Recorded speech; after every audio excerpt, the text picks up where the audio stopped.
Hindi ako nakatingin sa marami. Oo, nakatingin na marami. Si Lord na, Parang ang hina. Hello? Parang wala nga eh. wala ba yan? Hello? Hi! Ay, napatay na, sorry. Patay na, lobot na oh. Wala nang ano. Antayin ko na lang. Maraming salamat sa ating mga kapatid. Alam mo ngayon, masyadong emotional ang ating tawag dito, yung mga mensahe.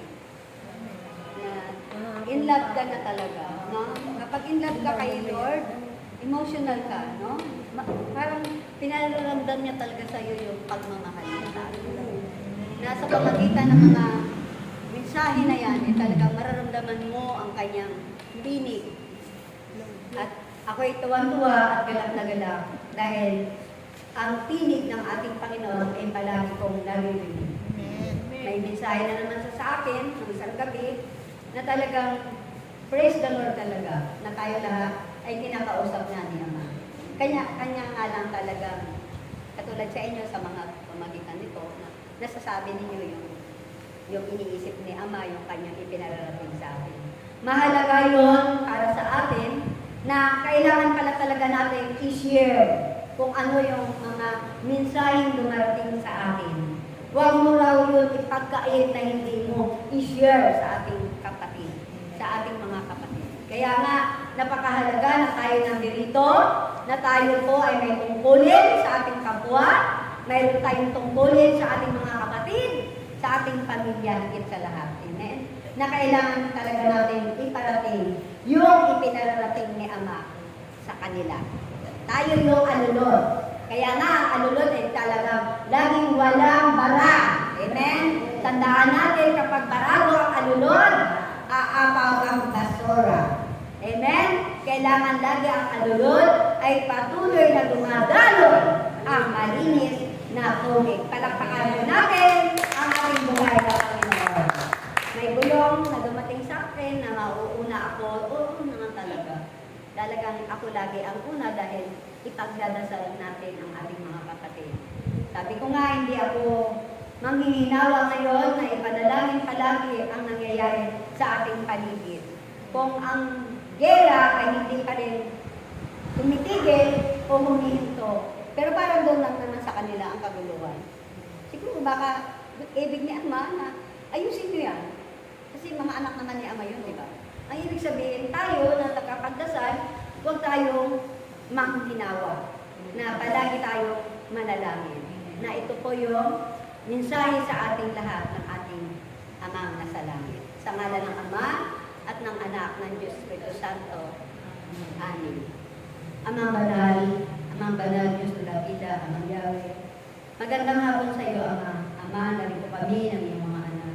Patuloy kami nagpupuri at nakakasalamat sa Panginoon. Dahil ikaw ang aming Diyos na pinaglilingkuran.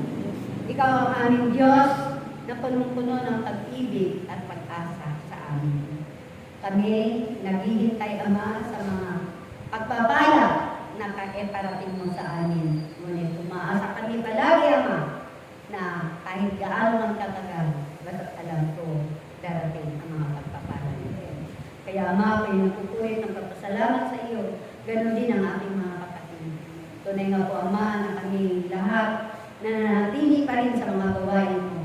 Ito yung mga anak mo na in love na sa iyo, Ama. Kaya nga, Ama, tulungan mo kami at kaawaan mo kami palagi. At palagi mo kami gagabayan sa aming mga gawain katulad. Ama, huwag na tingnan ang aming mga kasalanan, ang aming mga pagkakamali. Pagkos, Ama, ang patuloy namin pagpupuri sa iyo, ang patuloy namin paglilingkod sa mga gawain mo. Tunay na po, Ama, na kahit na kami mga nasa dapit ako na patuloy pa rin kami kumahal dahil sa pag-ibig namin sa iyo. Kaya, Ama, tinataas ko sa iyo ang gera na tunay na po, Ama, na ikaw ang lahat nakakaalam kung ano man ang mga nangyayari dito sa lugar na iyo. Ngunit, Ama, ang kalooban mo nga ang masusunod, hindi ang kalooban ko. Ngunit, patuloy akong mangulit sa iyo, Ama, na nawa ay tumigil na at patigilin mo na, Ama, para yung buhay namin ay maging normal na, Ama, dahil sa mga gera ito ay nakakaroon ng iskalin kahit sa aming mga pang-araw-araw na buhay. Dahil ang mga biyaya na langis ay mula sa kanila. Kaya nga, Ama, nagmamahala na ang mga pangangailangan namin dito sa mundo.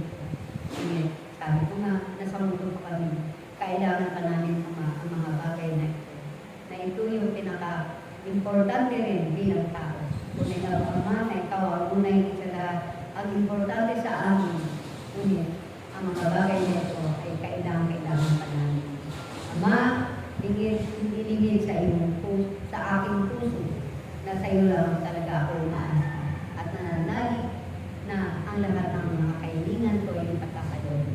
At ganun din ang ay tinataas ko sa iyo ang aking mga kapatiran na wala pa sa mga gawain katulad nito. Yung iba'y nagsihinto na, ngunit Ama, alam ko, may mensahe ka sa akin ng isang gabi. Ipuin mo siya, Ama, na maunawalan niya pa rin ang kalooban mo. Dahil nakatutok ka nga sa mga nawawala ko pa. Ngunit, alam ko, ang tao ito na aking ipagdadasal, kapatid mo, Ama, na ikaw lang ang nakakaalam kung sino siya. Ipuin mo siya, Ama, at tunay nga po, Ama, sana sa paglapit mo sa Kanya, isang araw, nandun ka, nakasama ko. Nawa ay ipuin mo siya mula ulo ng talapakan niya, na ikaw lamang ang nakakaalam na kung ano ang dapat kong gawin para sa Kanya. At maraming salamat po, Ama, sa mensahe mo sa aking anak at tumugon na siya. Natunay nga po, Ama, na ang babae ito ay bigay niya rin ang kanyang sarili sa mga gawain mo. Ngunit sabi ko nga, Ama, na ang sabi mo sa kanya ay nakaligtaan na niya ang mga gawain na iwan niya rin. Kahit na malayo siya, Ama, kahit pinansyal, ay makatulong siya sa mga gawain. Tunay nga po, Ama, na ikaw lang ang higit sa lahat ang nakakaalam. Ipuin mo, Ama, ang bawat puso ng aking mga kapatiran na ang gawain ito ay hindi mangyayari kung wala ang bagay na ito. Alam mo, Ama, sa mga oras nito, ako ay nagpupulit ng pagpasalamat sa iyo ang lahat ng aking mga kahilingan. Alam ko, Ama, na tinugon mo na at tinugon mo na nga. Sa pangalan ni Jesus na aming tagapagligtas. In Jesus' name. Amen. Amen. Amen. What's on said, Brother Ben? Wala? Okay, wala lang. Kahit walang gitara. Basta kakanta ko. Amen. Mag-gitara ka natin. Okay lang. Kasi sabi nga natin, ituloy ko pa rin dahil ayaw ko na nga, pero hindi dapat pwedeng ayawan ang kahilingan ng ating Panginoon. Amen? Na maraming salamat talaga sa lahat ng mga kapatid ko na nandito ngayon kalagi sa gawain nito, araw ng Friday, Saturday, wala Sister Mel, alam niyo na.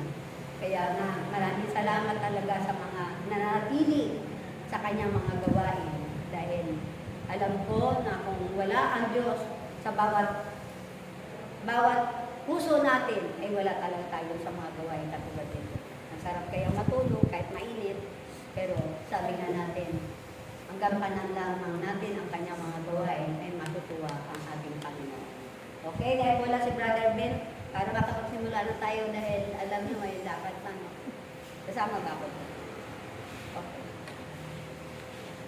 Why does the sun go on shining?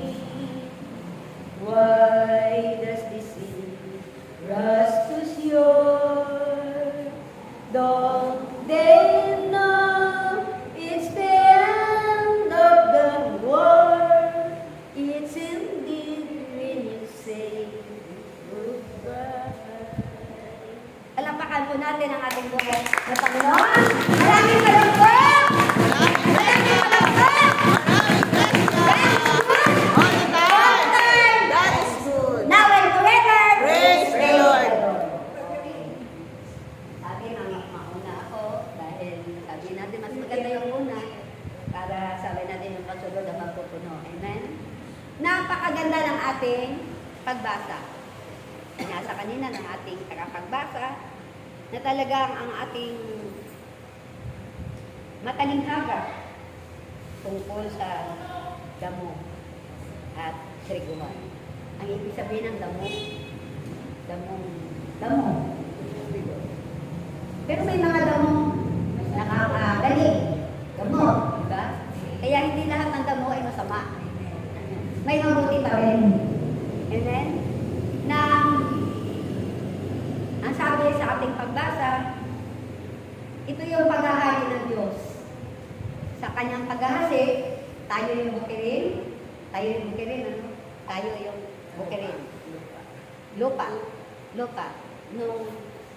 Nang siya ay naghasik. Ng isang, bakit gabi kaya sa naghasik dito? Gabi Para wala makakita. Okay, tama. Naghasik sila. Naghasik. Sino naghasik? Ang Panginoon Diyos. Ayan. Naghasik siya. Bukirin. Tayo yung mga bukirin. Siguro yung mga panahon noon, tayo tigang na tigang. Tigang na tigang. Talagang, alam mo, pagkalinaga, talagang nakukunta utak ko kung paano ko talaga ito ipahaliwanag. Hindi pwedeng ibanghelyo ka agad ng mga kapatid. Di ba ganon? Ito yung paliwanag mo. Na paano nangyari sa triguhang ito na sabi natin, nagtanim. Ay, Panginoon na yun eh. Makapangyarihan na siya sobra eh. Pero bakit nandoon yung mga damo? Yung mga damo na yan, yung mga kalaban. Sinabi naman dito, di ba? Na dati, batik-batik tayo. Na dati tayo yung kaibigan natin yun eh. Kaya hindi natin mamalayan sa ating paglaki, katulad ng binhe, kasama rin natin itong mga damo. Sabay. Na dati ito yung mga friends ko. Isipin mo yun, kaibigan ko pala siya. Sabay. Ngayon na lang natin nalaman na hindi pala natin sila kaibigan. Sila pala yung mga kalaban natin. Kaisa.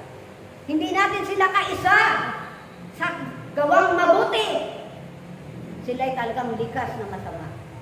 Kaya nga, sabi nga ng ating Panginoon, dahil kayo ay itinanim ko at tumubo kayo, huwag mo munang pansinin yung mga damo na yan. Huwag mo munang kuhanin. Baka matangay pa ang mga trigo na ito na madadamay pa silang mabunod. Ingat nga tayo, no? Bakit tayo ingat na ingat? Dahil sa mga prayer meeting. Baka masanggi natin ang ating mga katabi. Nanening-nening pa rin hanggang ngayon, no? Kaya nga ingat tayo mag-ingat. Di ba ang sinasabi ko palagi? Sinabi ng ating mga kapatid, mag-ingat kayo, sila mag-ingat. Yung ganyan ako, matapang ako eh. Ang ibig sabihin, totoo yun, na kailangan pala mag-ingat din tayo sa ating mga salita. Dahil ang salita na nakakasira,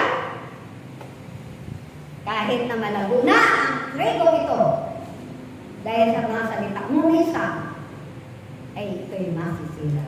Na ang kalaban natin dito, hindi pangkaraniwang tao, kundi ang mga kalaban natin dito, ang mga diablo. Palakpakan po natin ang ating buhay. Ang diablo ang sumisira. Hindi naman pwede sumira ang ating Panginoon na siya na nga ang nag-atik.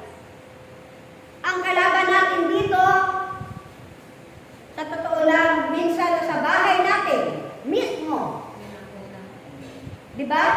Di ba talaga minsan sa totoo lang, hindi all day, hindi every day na maging masaya kayo. Talagang malingat ka lang, talagang nandiyan yung diablo. Gagamitin asawa mo, gagamitin ako mo, gagamitin kung sino na kasama mo. Pero sabi nga natin, praise the Lord talaga at tayo binigyan ng Diyos ng malawak na pag-iisip. At dito tayo ngayon, sabi nga natin, kung ano man ang nangyayari sa ating paglilingkod, gagawa ng himala ang Diyos sa buhay natin. Total, sabi nga natin, nandito na rin lang tayo ay pinalago ng ating Panginoon, at tayo po ay nasa bukirin, na sa natin lumago kasama ng ating pananampalataya at pananalig sa ating Panginoon. Champion! Gagawa ka ng himala? Himala ba? Palakpakan po natin ang ating buhay ng Panginoon. Tandaan natin ang mga damo na nakakasira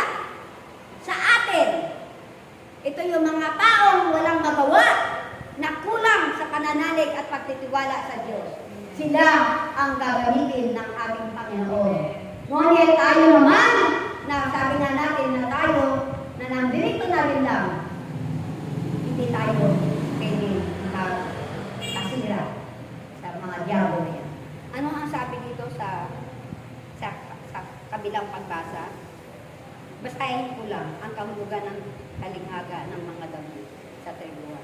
Napakahalaga na malalaman natin ano ba talaga yung sanhi. Bakit talaga minsan natatalo pa rin minsan ang ating pananampalataya. Siguro, naunawaan tayo ng ating Panginoon dahil tayo tao. Naunawaan tayo doon. Totoo yun. Huwag mo sabihin ikaw, hindi ka nakakali. At huwag mo sabihin, hindi ka masyado mga patol. Talagang pumapatol pa rin tayo ang pag-amin sa paglaya. Amen? Na totoo yun. Nasabi natin, minsan talaga may mga diskusyon na talagang napupunta doon sa mga ganung bagay. At ayaw ko na magmura. Alam mo, dati buhay ko, nagmumura ako. Malakas ako magmura. Pero yun ay unti-unting nawala sa akin na ito pala yung ibig sabihin na hindi lamang yung mga ginagawa mo pati pagsasalita ay babaguhin mo. Kung tayo'y nananalig at nanatili sa ating Panginoon, talagang ang lahat ng bagay ay kaya niyang mabuti. Alam mo, sa totoo lang, paglabas ko sa Corsilio, yung mga panahon noon, paglabas ko sa Corsilio, ako'y naninigarilyo pa noon. Lahat ng mga masama na hindi ko alam na ginagawa ko. Pero sabihin natin, pero wala naman sabi doon, bawal maging ganyan. Pero sabi nga natin, yun pala yun, na binubuksan ng Diyos ang ating pag-iisip, kunti-kunti, na talagang kumikilos siya sa buhay natin, sa bawat ginagawa natin masama. Dahil alam naman natin ang gawa ng masama, kung Diyos yun ang kalaban, na kung ikaw ay nangihina, ay kakayanin ka talaga, duruin ka pa. Kaya nga sabi na natin, huwag tayo paduduro. Labanan mo ng mabuti ang masama at ang masama ay lalayatin sa harapan mo. Pero paano natin may iwasan yun? Eh minsan nga nagkukulang tayo. Yun. Kapag nagkukulang ka sa panalangin at dasal, check yun. I-enter ito mga kadamuhan na ito. Sabi ko nga, hindi lahat ng damo ay masama dahil ang mga damo ay naiinom na ngayon herbal. No? Siguro, alagaan natin yung mga magpabuting damo. Anong damo? Marijuana. Pero dati ang marijuana, alam mo sa totoo lang, ginagamot yan. Gamot yan eh. Kaya nga lang, nagiging bisyo kapag talamak na ang iyong paggamit. Ano pala yun? Tabako. Bakit napunta dito yung ating talk? Hindi ko alam. Kasi pinapaalalahan na natin, hindi lahat ng damo ay masama. Dahil may mga damo talaga tayo ginagawa. Brother, mamaya na lang. Tapos na ako kumanta.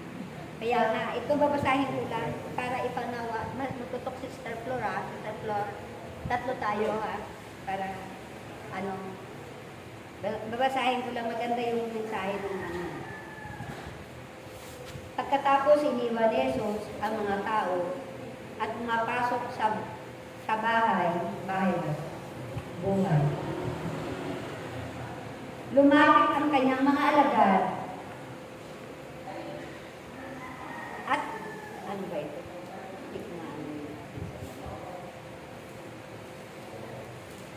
Hirap na talaga pinatandaan. At sinabi sa kanya, ipaliwanag po ninyo sa amin ang talagang pagtungkol sa masamang damo sa buhay. At tumagon si Jesus, ang pag-aasik ng mabuting binhi ay ang anak ng tao. Ayan. Ang nagasik ng mabuting binhi ay ang anak ng tao. Ang bukid ay ang sanlibutan. Yun, sanlibutan pala. Ang mabuting binhi ay ang mga tao pinaghaharian ng Diyos. At ang masamang damoy, ang mga tao hindi pinaghaharian. Ang masamang damo ay ang mga tao pinaghaharian ng diablo. Ayun. Ang mga masamang damo pala ay pinaghaharian ng diablo. At ang kaaway na naghahasit ng mga iyon ay walang iba kundi ang mga diablo. At ang bini at ang katapusan ng daigdig at ang mga anghel ang mga tagapagtani. Kung paano iniipon ang damo at sinusunog, gayon din ang mangyayari sa katapusan ng daigdig. Kaya nga, ang masamang ito, sabi nga natin, may hangganan din pala. Ang ibig sabihin, alam natin na ang masamang damo ay gawa ng diablo. Na sa panahon, na sa huling panahon, ay sila'y susunogin isa-isa. Ayaw natin yun. Kaya nga, kailangan pilitin natin gumawa ng mabuti. Saan? Kanino? Sa ating kapwa. Na ito po yung mensahe sa akin kagabi, noong isang gabi. Na kailangan iparating mo ang mga mensahe ko sa mga tao dapat mong mensahe. Kaya nga, napakahalaga na tayo maiwan dito sa daigdig na ito. Nandito pa tayo ngayon para tayo po ay maglingkod at paglingkuran natin ang ating kapwa. Kaya nga, napakahirap na sabi natin na hindi tayo sumunod sa kalooban ng ating Panginoon dahil ang kalooban ng Diyos, ito na nga. Kaya nga, sabi natin, kung pipilitin natin na gumawa ng mabuti sa ating kapwa, kailan pa? Ngayon na. Amen?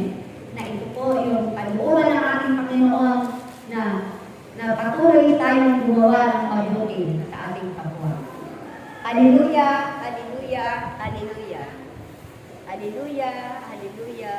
Hallelujah! Lahat kayo ay makasalanan Hallelujah! sa paningin ng Diyos. Hallelujah! Hallelujah! Maging sino man, Hallelujah! tagapaglingkod man ng iyong Hallelujah! piling, Hallelujah! Hallelujah! at tagapaglingkod sa templo, Hallelujah! sa iba't pagdako, Hallelujah! na kanyang itinalaga, ay mas may mataas na angkas Hallelujah! nang natapos. Hallelujah! Dahil kayo man ay mga Hallelujah!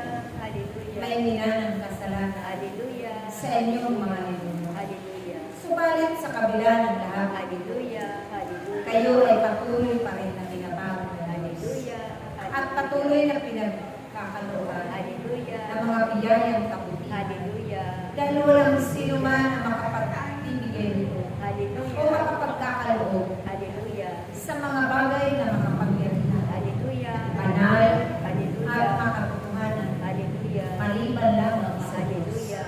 na inyong tinatawag, Hallelujah! sinasamba, Hallelujah! ng may pagkakaisa, Hallelujah! pinapapurihan, Hallelujah! pinakawitan ng pinigil. Hallelujah! Hallelujah! Hallelujah! Alam ng Diyos na tayo tao. Kahit pare na, Marami na siyang paglaya. Pa rin yun. Totoo yun. Nasabi natin, hindi natin pwedeng i-avoid dahil tayo kaisa rin dati noon sa mga masasamang ito. Na yun nga, sabi ko nga dati, kasama ko siya palagi.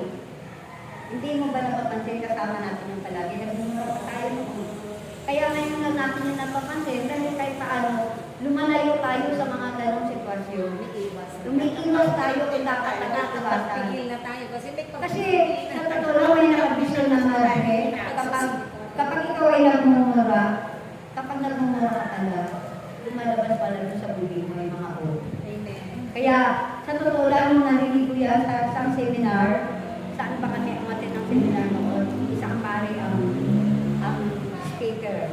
Alam mo kami noon, mahilig kami sumasama sa seminar kasi si Monsi, lagi kami pinapadala kung saan. Kaya hindi ko nakalimutan itong vision ng isang madre na kapag masama ka lagi ang harap sa bibig mo, na lumalabas sa bibig mo, mga ukol pala ang lumalabas yan. Kaya nga totoo yun, ang pang-amin sa among paglaya. Ito ngayon pala nabusan ang isip ko, na hindi ko pwedeng itulak na ako'y mabuti dahil magagawa na ako ng mabuti. No!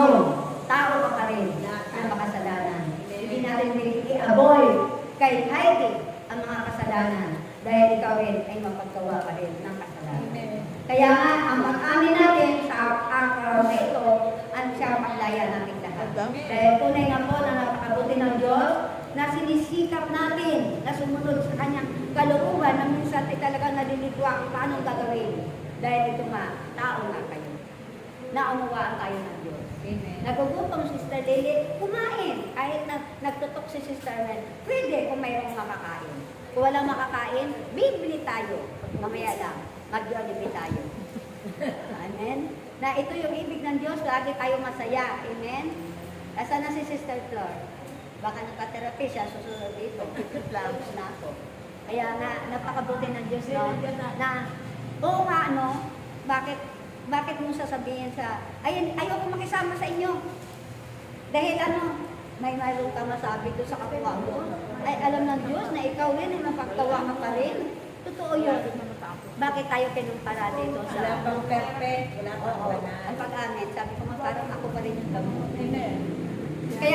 Kaya nga, palagi kong... Tayo ang love. Hindi, ang ibig sabihin, yung palagi kong pag-ano sa damo, ay ako nga yung damo. Kaya nga, pag pinipilit ko pa rin, mayroon namang mabuting-buting damo. Dahil ginagamit niya sa herbal, iniinom niya pagdamot pa rin. Ay, ibig sabihin, oo, sabi ko, hindi ako nakatutok sa trigo, kasi ang Diyos ang nagpatubo dun eh. Bakit ko pinipilit talaga, kailangan yung damo na yan eh? Kailangan mabuti pa rin yan. Na dati kasi, ako yung masamang damo. Ang pag-amin sa bagay. Amen. Nalala ko nga noon, alam mo, meron akong i-share. Bago pa lang ako sa community, napakag ako daw tagtawag ito kapag ako'y nag-uutos na may pa daw ako. Nakakahiya kayo. Sabi ni ate, sister mo, nung iniwan ako. Dito yan, dito yan. Yung mga ganun ba? Mga approach na ganun. Talagang sabi natin, hindi ganun kadali magbawas ng kasalanan pagkatao natin. Na inaamin ko talaga yung damo na yan. Palagi kong kinakampihan kanina ako yung damo.